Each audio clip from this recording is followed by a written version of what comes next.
Hello students, ये हमारा एक नया चैनल है जिसका नाम है फिजिक्स मैथ वाले गुरुजी, जिसमें हम लोग क्लास 9th और 10th का फिजिक्स और मैथ का chapter wise and topic wise पढ़ाई करेंगे। कहने का सेंस ये है कि इस तरह से पढ़ाने का प्रयास करेंगे जिससे पढ़ाई आपको बोझ ना लगे, आसानी वे में आप लोग समझ सके। अगर ये चैनल आपको पसंद आता है तो इसको लाइक और सब्सक्राइब करना ना भूलें। तो हम लोग स्टार्ट करते हैं। हम लोग का 9th का क्लास का फिजिक्स का पहला चैप्टर जो है उसका नाम है मोशन, जिसके बारे में हम लोग पढ़ेंगे। मोशन क्या होता है? मोशन जैसे ही ये चैप्टर स्टार्ट होता है हमारे जहन में आ जाता है कि कोई गाड़ी चलती है, बहुत सारी चीज़ें जो परिवर्तन होते हैं वो हमारे दिमाग में आता है। जैसे हमारे आसपास के चारों ओर के वातावरण में पंछी जो है एक जगह से उड़ के दूसरे जगह जाते हैं, दूसरे जगह से तीसरे जगह जाते हैं, यानी कि वे अपना पोजीशन चेंज करते रहते हैं समय के साथ। तो मोशन का मतलब ही वही होता है, कोई ऑब्जेक्ट जो है अपना समय के साथ अपना पोजीशन को चेंज करता है तो उसे मोशन कहते हैं। कभी कभी इसको हम लोग डिफिनेशन इसका लिख सकते हैं मोशन का हम लोग डिफिनेशन लिखेंगे, an object is said to be motion when it's change position with time. कहने का सेंस है, अगर कोई ऑब्जेक्ट जो है अपना समय के साथ अपना पोजीशन को चेंज करता है तो उसे मोशन कहते हैं। तो पोजीशन चेंज करता है तो उसके लिए एक रेफरेंस पॉइंट की ज़रूरत होती है। जैसे आपका कोई जाना है, आपके पैर में दर्द है, कोई बताया कि पैर दर्द का डॉक्टर गोपालगंज में रहते हैं, तो उसके लिए आपको एक रेफरेंस पॉइंट होना चाहिए जिस पे आप लोग को बताया जाए कि कहाँ से कहाँ जाना है। जैसे गोपालगंज तो बहुत सारे हैं, तो आप कहाँ जाएंगे, तो उसके लिए एक रेफरेंस पॉइंट होना चाहिए। जैसे हम लोग बताते हैं कि गोपालगंज रेलवे स्टेशन से आप 2 कदम आगे जाएंगे, चाहे 20 कदम आगे जाएंगे पूरब साइड या पश्चिम साइड, तो आपको वो डॉक्टर मिलेंगे। यानी एक रेफरेंस पॉइंट होना चाहिए। रेफरेंस पॉइंट के संदर्भ में ही कोई पोजीशन को चेंज करता है तो उसे मोशन कहते हैं। जैसे देखिए, आप लोग देखते हैं कि एक ही ऑब्जेक्ट एक के सापेक्ष वो मोशन में है, दूसरे के सापेक्ष वो रेस्ट में है। कहने का सेंस है, जैसे आप कोई बस में बैठा है, 2 आदमी है, एक दूसरे के आसपास बगल वाले सीट में बैठा है, तो वो एक दूसरे के रेफरेंस में वो रेस्ट में है।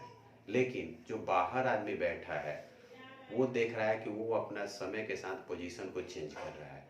कुछ समय पहले वो स्टेशन ए पर था, कुछ समय बाद स्टेशन बी पर गया। जैसे कहने का सेंस है कि अब हम लोग ये जान गए कि रेस्ट क्या होता है। तो रेस्ट का हम लोग डिफिनेशन लिखेंगे। रेस्ट का, an object is said to B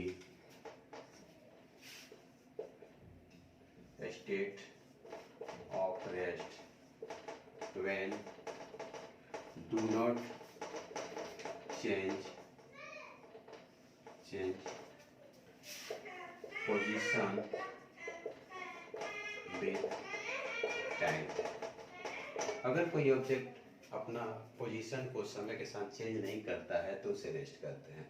तो दोनों एक दूसरे के क्या है, रिलेटिव है। कहने का सेंस ये है कि अगर हम लोग, पहला उदाहरण तो ये रहा कि हम लोग जैसे दूसरा जो बाहर खड़ा है आदमी, उसके अपेक्षा वो ट्रेन में जो बैठे हैं आदमी वो मोशन में है, लेकिन जो ट्रेन में दोनों एक दूसरे के पास बैठे हैं वो उसके सापेक्ष जो क्या है, रेस्ट में है। इसलिए कुछ समय पहले हम देखते हैं कि दोनों, मान लीजिए इसको आप लोग लिख चुके होंगे। अब हम लोग देखते हैं रेस्ट और मोशन क्या है। ये जो है, ये जो 2 यहाँ पर, ये आप मान लीजिए ये आपका गाड़ी है, इसमें दो मनुष्य एक दूसरे के आसपास बैठे हैं, ठीक है। तो ये दोनों जो हैं कुछ समय बाद, जैसे कहने यहाँ से यहाँ तक गाड़ी चली गई, यहाँ आ गई गाड़ी, ठीक है, लेकिन इनका पोजीशन चेंज नहीं होगा। कुछ देर पहले तक जहाँ थे इनसे दूरी मान लीजिए 3 मीटर की दूरी पे थे, कुछ समय बाद में देखते हैं तो 3 मीटर की दूरी पे है, यानी कि कोई इनमें पोजीशन में चेंज नहीं होगा। तो ये कहेंगे ये दोनों एक दूसरे के सापेक्ष क्या है, रेस्ट में है। लेकिन वही जो तीसरा बाहर जो खड़ा है बंदा, वो देख रहा है कि ये स्टेशन ए पर थे, कुछ समय बाद यहाँ से चले गए, यहाँ से आगे बढ़ते रहे, उनका पोजीशन चेंज होते रहा, कुछ समय बाद वो दूसरे स्टेशन पर आ गए, ठीक है, यानी कि उनका पोजीशन चेंज हो गया समय के साथ। तो अब हम लोग समझ गए रेस्ट और मोशन क्या होता है। अब जब मोशन करते हैं कोई ऑब्जेक्ट तो कुछ ना कुछ वो डिस्टेंस कवर करते हैं, यानी कि उसे डिस्टेंस का फॉर्मूला होता है द डिस्टेंस क्या, जो कहने का मतलब ये जो यहाँ से ट्रेन थी यहाँ आई तो कुछ ना कुछ दूरी कवर की, इसी को कहते हैं डिस्टेंस, ठीक है। तो डिस्टेंस का डिफिनेशन होता है, डिस्टेंस का डिफिनेशन होता है the total path covered by an object is called distance। देखिए टोटल पथ जो कवर करता है दो तरह का, और एक होता है डिस्टेंस और दूसरा होता है डिस्प्लेसमेंट, ठीक है। अब इसमें पहले सबसे पहले डिस्टेंस क्या होता है, कहने के मतलब ये पर है कोई वस्तु, ठीक है, कुछ समय बाद वो बी पर गई, ठीक है, तो ए से बी पर गई, ठीक है, कुछ समय बाद बी से सी पर गई, ठीक है, फिर वो कुछ समय बाद सी से फिर बी पर आई, ठीक है, इसको मान लीजिए ई बिंदु पर आई, ठीक है, बी पर के सामने ही आ गए। तो यहाँ पर जो डिस्टेंस कवर की, मान लीजिए इनके बीच की दूरी है 5 मीटर, ये 5 मीटर, और फिर यहाँ से ये 5 मीटर, तो कोई पूछेगा कितना डिस्टेंस कवर किया, तो 5, 5, 10 और 5, 15, यानी कि वो डिस्टेंस कवर किया 15, यानी टोटल पथ वो कितना चला, चाहे जिधर से भी चले, जहाँ से चला है फिर वहां भी आएगा, तो वो डिस्टेंस को भी हम लोग कवर करेंगे, ये नहीं कि फिर यहाँ से यहाँ तक नहीं कवर करेंगे। अब देखिए अब हम लोग जानते हैं डिस्प्लेसमेंट, पहले हम डिस्प्लेसमेंट जानते हैं, उसके बाद इसके बीच का अंतर जानेंगे क्या होता है, डिस्टेंस और डिस्प्लेसमेंट में अंतर क्या होता है। डिस्प्लेसमेंट होता है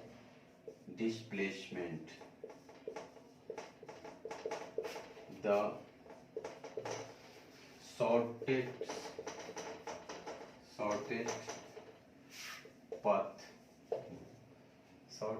shortest path or distance the shortest path or distance measured from initial position to final position is called displacement, ठीक है।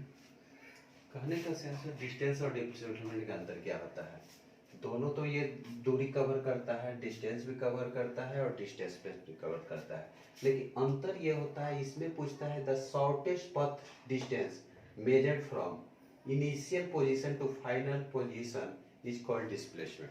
कहने का मतलब हम लोग पढ़े थे डिस्टेंस, जैसे यहाँ पर ये पर था कोई बंदा, वो बी पर आया, ठीक है, ए से बी पर आया, बी से सी पर आया, फिर सी से आ गया बी पर, ठीक है।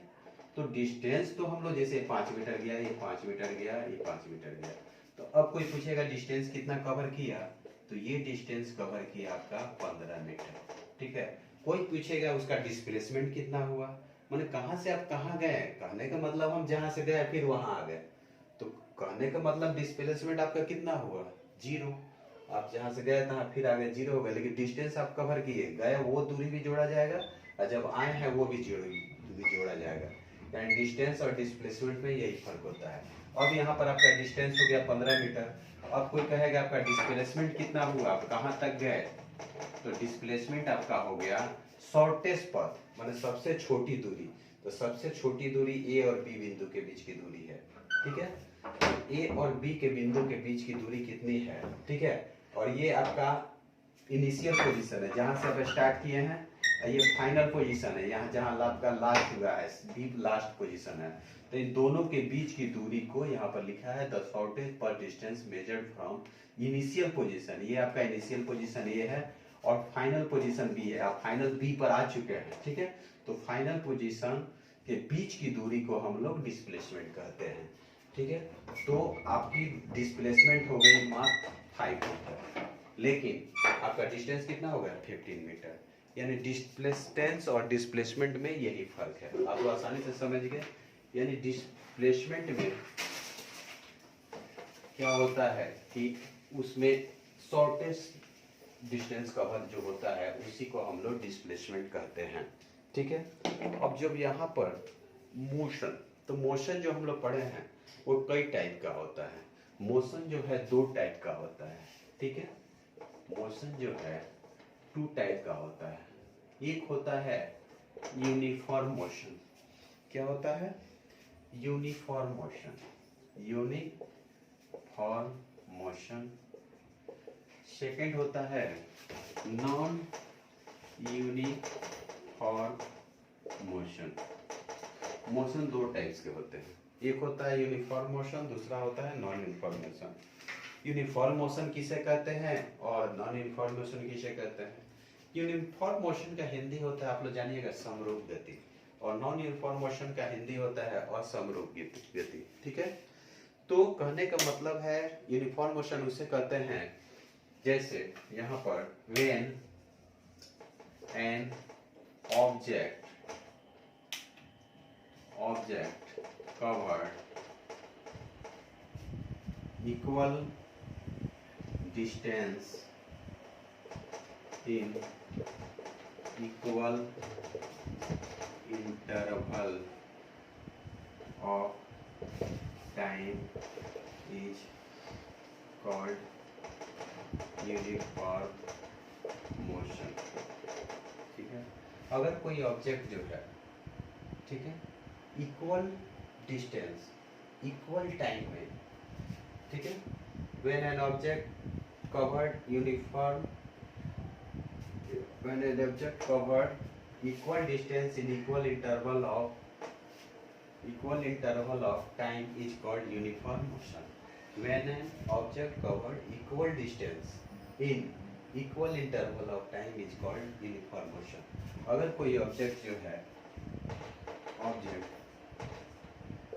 इक्वल डिस्टेंस और इक्वल इंटरवल ऑफ टाइम में कवर करता है तो उसे कहते हैं यूनिफॉर्म मोशन। कहने का सेंस है, अगर यहाँ पर मान लीजिए कि हम पटना में हैं, ठीक है, पटना में है, 6:10 पर हम पटना में हैं, ठीक है। फिर 30 मिनट बाद 6:40 पर हम पटना से कुछ आगे गए, ठीक है। मान लीजिए हम मुकाम आरा ही चले गए, ठीक है, पटना से आरा चल गए 6:40। इसके बीच की दूरी लमसम मान लीजिए 40 किलोमीटर, ठीक है। तो हमारा बीच में टाइम कितना लगा हमको? 30 मिनट। डिस्टेंस कितना कवर किए? 40 किलोमीटर। फिर यहाँ से चले गए बख्तियारपुर, मान लीजिए चले गए, और वहाँ हम चले गए 6:40 पर गए हैं, फिर 40 मिनट बाद यानी कि 7:20 पर, ठीक है। फिर 40 किलोमीटर ये दूरी है, ये 40 किलोमीटर फिर कर गए। तो यहाँ हम देखते हैं कि टाइम भी इक्वल है और ये जो डिस्टेंस है ये भी इक्वल है, यानी इक्वल टाइम में इक्वल डिस्टेंस कवर करता है, उसी को यूनिफॉर्म मोशन कहते हैं। सेंस समझ लीजिए आप लोग। जैसे कहने का मतलब हम बराबर समय, जैसे 30 मिनट में 40 किलोमीटर तय करते हैं, तो फिर अगले 30 मिनट में 40 किलोमीटर ही, फिर अगले 30 मिनट में 40 किलोमीटर है। तो बराबर दूरी और बराबर समय में जो कवर किया जाता है उसको यूनिफॉर्म मोशन कहते हैं। अब हम लोग जानेंगे नॉन यूनिफॉर्म मोशन क्या होता है, ठीक है। तो नॉन यूनिफॉर्म मोशन जो होता है, वेयर ऑब्जेक्ट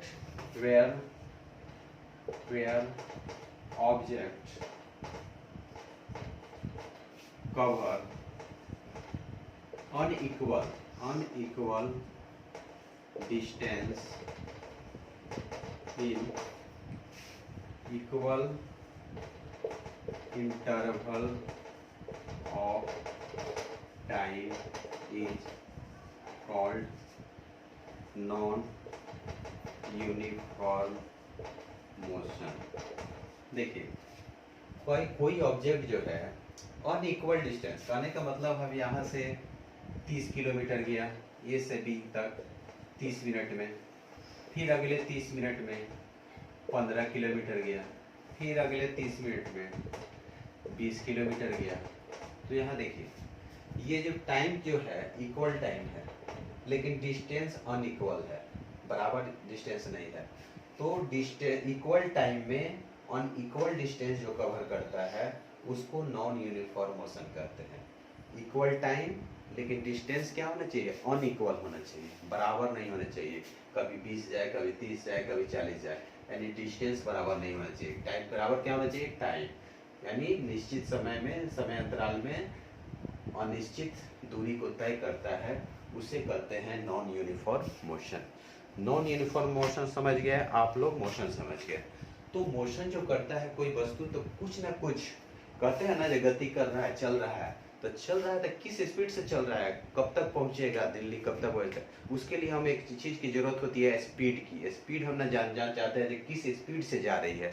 कोई भी वस्तु मोशन कर रही है तो किस स्पीड से मोशन कर रही है, इसके लिए हमको जानना होता है स्पीड क्या होता है।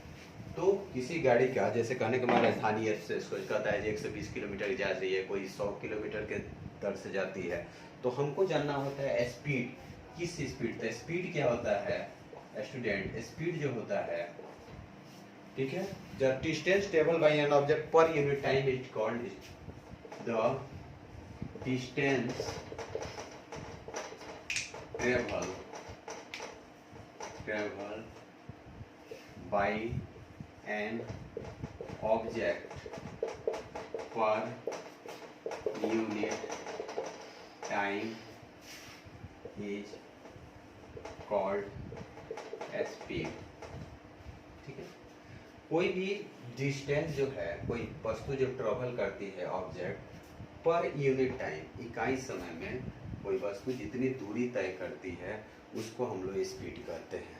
ठीक है, तो जितना भी डिस्टेंस ट्रेवल कर ले, जैसे कहने का मतलब है कि अगर कोई वस्तु जो है, कोई ऑब्जेक्ट है, कोई ट्रेन है, मान लीजिए ट्रेन है, ठीक है, 500 किलोमीटर का डिस्टेंस कवर की, ठीक है, तो 500 किलोमीटर का डिस्टेंस कवर की, और इसको कवर करने में इसको मान लीजिए 2 आवर लग गया। ठीक है, अब कोई पूछेगा समय कितना लगा, टाइम कितना लगा, 2 आवर, डिस्टेंस कितना कवर की, 500 किलोमीटर। अब कोई पूछेगा जो स्पीड क्या होता है, तो स्पीड बराबर होता है डिस्टेंस बाई टाइम, यानी जितना डिस्टेंस कवर करेगी पर यूनिट टाइम, यानी इकाई समय में तय की गई दूरी को चाल कहते हैं। इंग्लिश में कहते हैं the distance travel by an object per unit time is called speed. तो ये गाइज, ये होता है स्पीड बराबर आपका हो जाएगा, स्पीड बराबर होता है डिस्टेंस बाई टाइम। क्या होता है, डिस्टेंस बाई टाइम। ठीक है, तो यहाँ पर डिस्टेंस क्या होगा, 500 किलोमीटर है, तो डिस्टेंस के जगह यहाँ लिखेंगे 500 किलोमीटर, और टाइम कितना है, 2 आवर है, तो 2 आवर लिखेंगे। अब ये कटेगा 250, तो 215 किलोमीटर पर आवर स्पीड हो गया।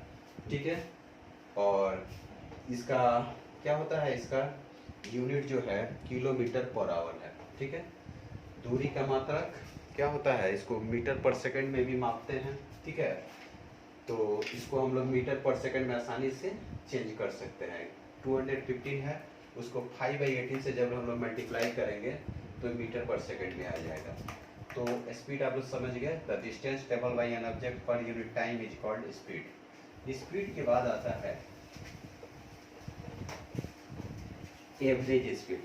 ठीक है, एवरेज स्पीड क्या होता है, स्पीड तो होता है एवरेज स्पीड। जैसे हमने कहने का मतलब जो है कि यहाँ से कोई जा रहा है गोरखपुर, ठीक है, तो जो गोरखपुर जा रहा है तो कोई ज़रूरी नहीं है कि सेम स्पीड से चला होगा, कहीं हो सकता है ज़्यादा ट्रैफिक मिले होंगे, कहीं पर कम ट्रैफिक मिला होगा, तो कभी उसका स्पीड 40 किलोमीटर के दर से गया होगा, कभी उसका स्पीड 80 हुआ होगा, कभी हो सकता है 10 किलोमीटर भी होगा, यानी कि उसका स्पीड जो है चेंज हुआ होगा। तो हमें कोई पूछ दे यहाँ से गोरखपुर जाने में आपको कितना समय लग गया, तो हम बताएंगे 2 घंटा या 3 घंटा जितना भी लगा। तो स्वाभाविक तो उस स्पीड से तो नहीं गया है, हमेशा हमेशा उसका स्पीड चेंज हो रहा। तो हम लोग वो एवरेज स्पीड बताते थे, मैंने एवरेज स्पीड बताया जाता है जो किलोमीटर प्रति घंटा के इधर से गया। तो मान लीजिए 2 घंटा में गया है 100 किलोमीटर, तो 50 किलोमीटर पर आवर हम लोग कहते हैं। तो ये उसका एवरेज स्पीड बताता है, ना कि एक्चुअल स्पीड। इसलिए कि सेम स्पीड से कोई भी मोटरसाइकिल या कोई भी गाड़ी नहीं जा सकता है, इसी को एवरेज स्पीड कहते हैं। तो एवरेज स्पीड का आप लोग का फार्मूला होगा, एवरेज स्पीड का डिफिनीशन आप लोग लिख सकते हैं। एवरेज स्पीड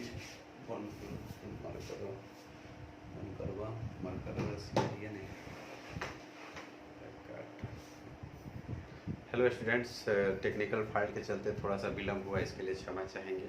हम लोग स्टार्ट करते हैं। हम लोग का टॉपिक था एवरेज स्पीड पर थे हम लोग का एवरेज स्पीड क्या होता है इसके बारे में हमने बताया था। अब इसका हम लोग डिफिनेशन लिखते हैं। Average speed for non uniform motion, क्या लिखते हैं? फॉर नॉन यूनिफॉर्म मोशन, यानी जब यहाँ देखिए ये नॉन यूनिफॉर्म कैसे हो, आपको बताया गया था। नॉन यूनिफॉर्म उसे करते हैं जो इक्वल टाइम में डिस्टेंस जो है अनइक्वल डिस्टेंस कवर करता है, तो उसे नॉन यूनिफॉर्म मोशन कहते हैं। तो एवरेज स्पीड जो होता है नॉन यूनिफॉर्म मोशन होता है, ठीक है। For non uniform motion the average speed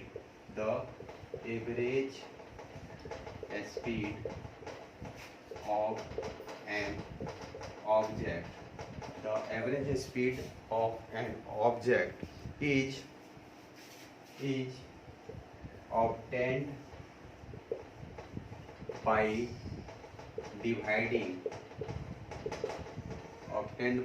dividing the total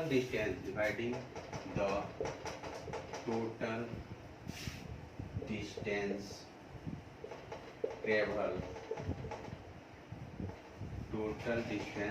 travel, ठीक है।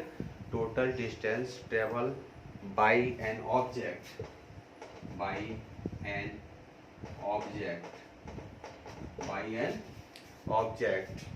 by the total time taken, by the total time taken। कहने का सेंस से आप लोग डिफिनेशन से ही समझ गए कि एवरेज स्पीड क्या होता है। For non uniform motion the average speed of an object, non uniform motion में एवरेज स्पीड औसत चाल जो कहा जाता है, ठीक है, किसको कहा जाता है? जो टोटल डिस्टेंस ट्रेवल करता है कोई ऑब्जेक्ट, ठीक है, और टोटल टाइम जो लगता है उसी को एवरेज स्पीड कहते हैं।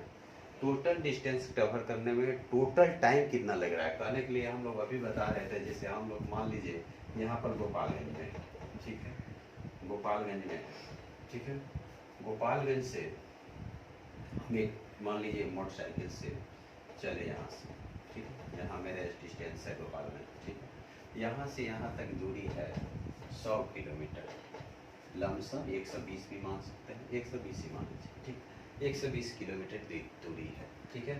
तो गाड़ी का जो स्पीड है, ये बंदा जो है यहाँ से चलता है, तो यहाँ पर मान लीजिए नेशनल हाईवे है, खाली स्पेस है, यहाँ पर 70 किलोमीटर पर आवर के स्पीड से चलाया, 1 घंटा तक वो चला 70 किलोमीटर पर आवर। फिर कुछ उसको ट्रैफिक मिला, तो फिर ये दूसरे घंटे में, ये पहले घंटे में, दूसरे घंटे में वो मान लीजिए 30 किलोमीटर पर आवर के स्पीड से गया, ठीक है। फिर क्या हुआ, कुछ और आगे गया, फिर उसको खाली रोड मिला, फिर वो क्या किया, 60 किलोमीटर की स्पीड से चलाना शुरू कर दिया तीसरे घंटे में, ठीक है। अब कोई पूछेगा उसका एवरेज स्पीड क्या है, औसत चाल क्या है? चाल तो उसका अलग अलग है, स्पीड जनरली कहें तो उसका अलग है। कभी उसका स्पीड 70 किलोमीटर पर आवर है, कभी उसका स्पीड 30 किलोमीटर पर आवर है, कभी उसका स्पीड 60 किलोमीटर पर आवर है। लेकिन कोई पूछता है एवरेज स्पीड क्या है, लमसम एवरेज स्पीड क्या है, किस स्पीड से गया, तो टोटल हम लोग क्या करेंगे, टोटल स्पीड को प्लस करेंगे और टोटल टाइम को प्लस करेंगे, एक दूसरे से डिवाइड करेंगे, तो हमारा एवरेज स्पीड निकल जाएगा। डिफिनेशन में यहाँ पर वही है, obtain by dividing the total distance travel, total distance वो कितना ट्रेवल किया, ठीक है। Total distance travel by an object, total time, और उसको ट्रेवल करने में कितना समय लगा, ठीक है। तो ये उसका क्या हो गया, एवरेज स्पीड हो गया। जैसे मान लीजिए 70 किलोमीटर, ये 30 किलोमीटर, ये 60 किलोमीटर डिस्टेंस कवर किया। तो हम लोग क्या करेंगे, यहाँ पर परिभाषा इसका हो जाएगा, यहाँ पर लिखेंगे हम लोग एवरेज स्पीड बराबर लिखेंगे एवरेज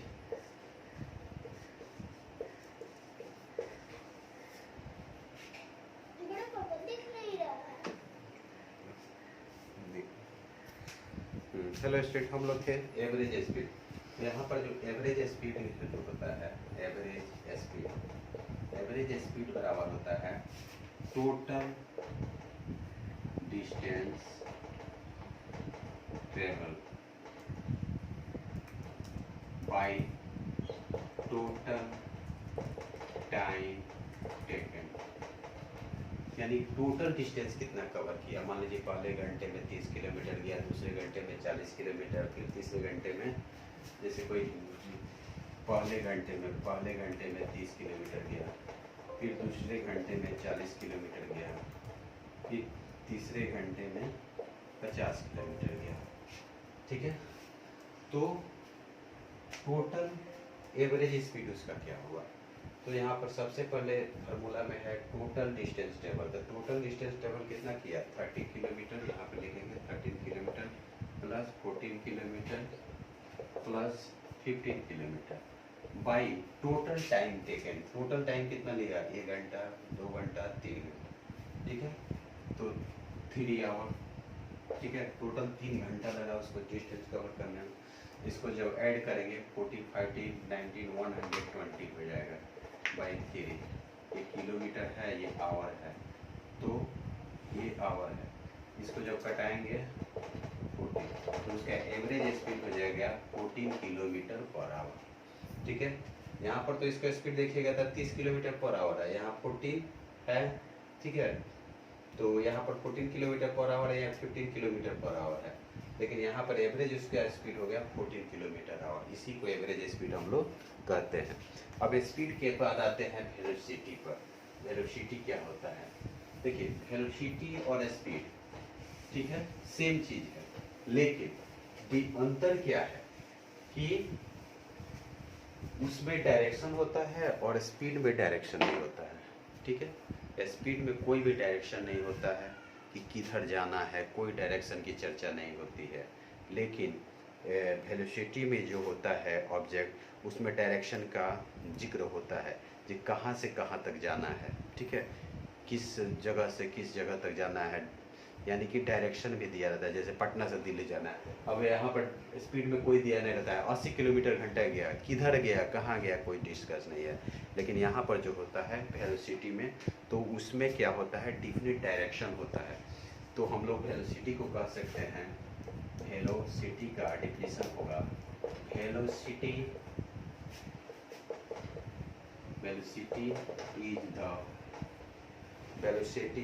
इज द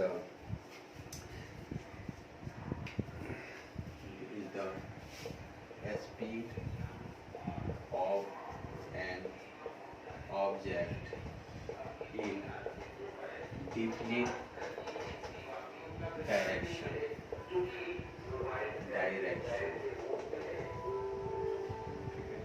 किसी डिफरेंट डायरेक्शन में जो, ठीक है, स्पीड कवर करता है उसको क्या बोलते हैं, वेलोसिटी बोलते हैं, ठीक है।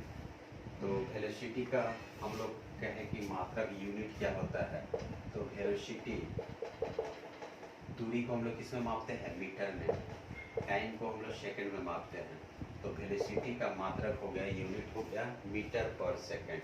कोई भी पूछेगा कि ऐसा यूनिट क्या होता है वेलोसिटी का, तो वेलोसिटी का ऐसा यूनिट होता है मीटर पर सेकंड। अब हम लोग बात करते हैं एवरेज वेलोसिटी, ठीक है। एवरेज वेलोसिटी क्या होता है, अब तो जैसे स्पीड का एवरेज होता है वैसे वेलोसिटी का एवरेज होता है।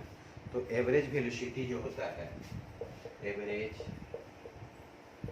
वेलोसिटी जो होता है, सबसे पहले जो होता है initial velocity plus final velocity by 2, ठीक है। तो इनिशियल वेलोसिटी किसको कहते हैं, जो प्रारंभिक वस्तु का वेग होता है। कहने का मतलब पहले जो वस्तु है 30 किलोमीटर पर आवर के स्पीड से जा रही है, कुछ देर बाद वो 60 किलोमीटर पर के स्पीड से गई, ठीक है। तो फाइनल वेलोसिटी क्या उसका 60 किलोमीटर हुआ, इनिशियल वेलोसिटी क्या हो गया 30 किलोमीटर हुआ। तो दोनों को क्या करेंगे, ऐड करेंगे, और ऐड करने के बाद 2 से डिवाइड करेंगे तो हमारा एवरेज वेलोसिटी निकल जाएगा।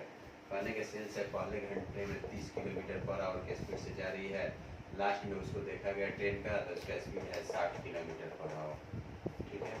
तो कोई पूछेगा, ठीक है, कि उसका एवरेज वेलोसिटी क्या है, ठीक है। तो हम लोग क्या करेंगे, पहले इनिशियल वेलोसिटी लिखेंगे 30 किलोमीटर पर आवर, और उसके बाद लिखेंगे final velocity 60 kilometre per hour, अब बाई 2 से डिवाइड करेंगे, ठीक है। तो जब 2 से डिवाइड कर देंगे 60 यानी कि 45 किलोमीटर पर आवर इसका आ गया एवरेज वेलोसिटी आ गया, ठीक है। तो हम लोग समझ गए स्टूडेंट्स स्पीड क्या होता है, वेलोसिटी क्या होता है। अब जो वो वेलोसिटी है जो चेंज करता है पोजीशन वेलोसिटी, तो वो जो होता है उसमें क्या होता है कि उसका जो वेलोसिटी में चेंज होता है, कभी 60 से जाता है, कभी 30 के स्पीड से जाता है, कभी 90 के स्पीड से जाता है। उसके स्पीड में जो चेंजिंग होता है तो उसको पर यूनिट टाइम में जब हम लोग मेजर करते हैं, चाहे पर यूनिट टाइम में देखते हैं जो उसके स्पीड में कितना डिस्टर्बेंस हुआ, कितना चेंजिंग हुआ, तो उसको एक्सेलरेशन कहते हैं। उसके स्पीड में जो भी वेलोसिटी में जो चेंज होता है किसी भी ऑब्जेक्ट के पर यूनिट टाइम को, उसको एक्सेलरेशन कहते हैं। हम लोग एक्सेलरेशन क्या होता है, हम लोग एक्सेलरेशन जानेंगे क्या होता है, ठीक है।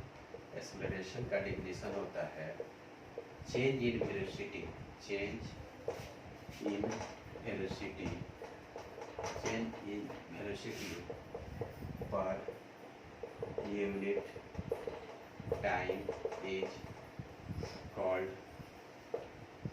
एक्सेलरेशन, ठीक है। Acceleration, change in velocity per unit time is called acceleration.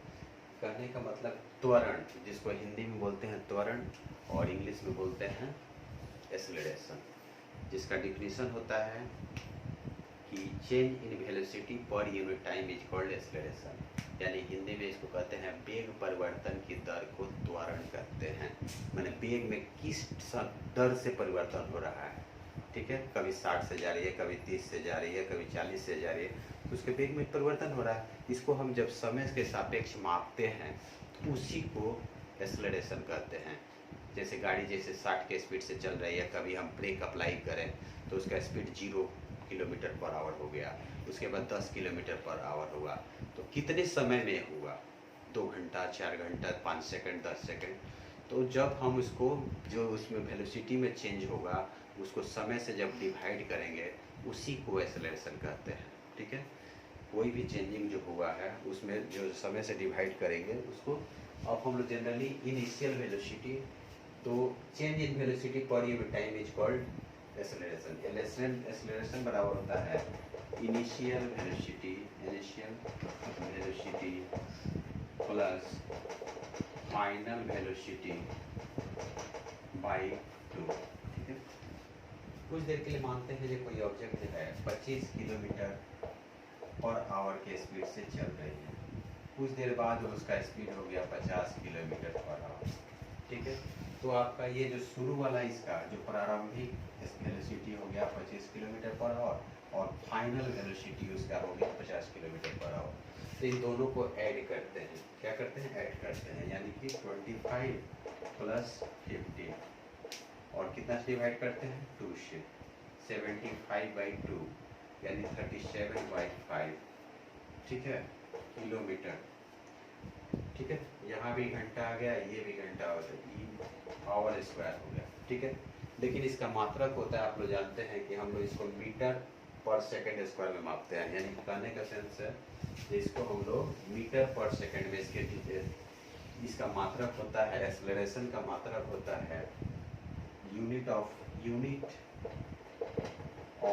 Acceleration होता है मीटर पर सेकंड स्क्वायर।